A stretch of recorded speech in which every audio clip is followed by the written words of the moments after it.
Okay. Hello mga ka-farmers, good afternoon. Andito po ulit tayo sa ginagawang riprap ng airpot ko. So parang nasa 90% finish na itong part na ito. Magpa-flat na lang dun sa upper portion niya.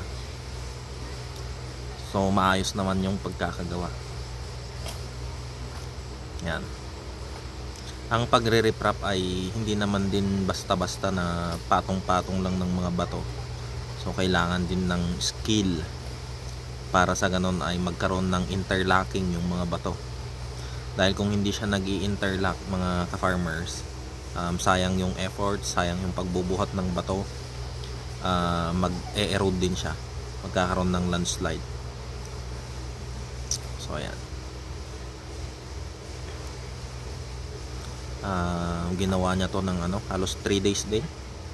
So ang isa sa mga nagpapatagal dito ay yung pagbubuhat ng bato galing sa creek or batis kung tawagin ng ilan. Pero ang talagang batis ito noon ay itong mismong fish pond na yun. Inilipat lang ng daanan para sa ganon makagawa kami ng mga bukid nung araw. Kasi bukid ang unang ginawa dito way back 30 years ago nung bata pa ako. And then while waiting for our rice crops, nagtatanim din kami ng mga gulay-gulay, ganyan. So ganun kami nakasurvive dito sa parcel of land na ito. And then from those humble beginnings, nagtanim-tanim kami ng mga saging hanggang naging main product namin ang saging. That was way back early 2000, ganyan. Pero nagkaroon ng noon, struggle sa financial, nabenta itong lupa na to way back early 2000 dahil nagka-college noon yung mga kapatid namin. So that was the time na ibinenta sa tita ko yung lupang ito. Pero later on, nagkapalitan ng lupa. Yung lupa namin sa Kalya, tapos dito nagpalit sila ni mama, kaya naibalik sa amin yung lupa na ito. And then nung pagbalik namin dito, meron na itong fish pond na ito. Pero noon ay hindi pa siya maayos kasi kakabakho lang noon. Pero sabi ni tita ko medyo hindi na productive, kaya inayos ng tatay ko. And then from those years, mga around 2004, ganyan, ang ginawa ng tatay ko naman ay nagtanim siya ng mga rambutan. Yan. Kaya meron tayong mga rambutan ngayon dito sa paligid ng aming fish pond. And then yung isang butas ng ng fish pond, inunti-unti niyang hinukay diyan sa bandang taas. So ayun. Kaya nadagdagan yung isang butas na ito, naging 4. So every morning, mga roughly 6 to 8 ganyan, nandito yung tatay ko for 3 straight years. Kaya parang dito siya nag-oopisina ng umaga. Kasi from naman mga 9 ganyan, nasa bahay na siya sa furniture naman. So bali dalawa yung parang pinagkakaabala niya. Isa dito sa bundok, tanim siya ng tanim ng kung ano-ano hanggang dumami yung saging namin, mga fruit trees. Naayos itong fish pond na ito. Pero 5 years later, mga 2011,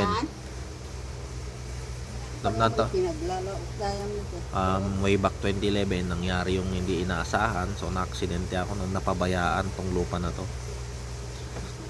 From that moment, 2011, nagbago ang buhay ng lahat. Hindi lang ako, kundi pati family, nagbago lahat. Syempre, instead na makapag-focus dito, nahati-hati yung oras kasi medyo during that time hindi talaga ako hindi ako makapagsarili sa buhay. So every morning nasa school yung nanay ko, hinahatid nila ako kasi I have to finish my studies as well kasi during that time 4th year na ako. Pero wala na sa amin yung rights sa lupa na ito during that time. Until unti-unti nakaipon tayo nung nagtapos na ako ng college, bali tinanggap naman tayo ng SMU. Thank you so much St. Mary's University for accepting me and for molding me to become the person I am today. Kung wala ang SMU, most likely malagayin pa rin tayo. Wala tayong purpose na nakikita sa buhay. Pero because of St. Mary's University, natuto tayong bumangon, nagkaroon ng purpose sa buhay, and then the rest was history. So just last year, nabawi po natin ito, yung rights sa lupang ito. And then during the pandemic, unti-unti nakuha natin yung mga titles natin dyan sa taas. So we were able to develop this one. Nagtanim tayo ng mga another set of rambutan, mga fruit trees, hanggang sa kalaunan ay nagiging productive na rin naman. Sa ngayon, natataniman natin siya ng kung ano-ano. Malinis na compared to way back 2011. Kasi during those times, nangyari talaga yung mga hindi natin din inaasahan na nagpabago sa takbo ng buhay. So, hindi natin masasabi ang bukas ngayong araw napakalakas mo, but there are instances na bigla na lang paggising mo wala na sa'yo lahat. That is why we have to make sure na ginagawa nating meaningful ang buhay. We spend our time sa mga bagay-bagay na nakapagpasaya sa atin. That is why nandito ako lagi, kasi dito tayo nagsimula. Dito tayo ipinanganak, dito tayo unang nangarap.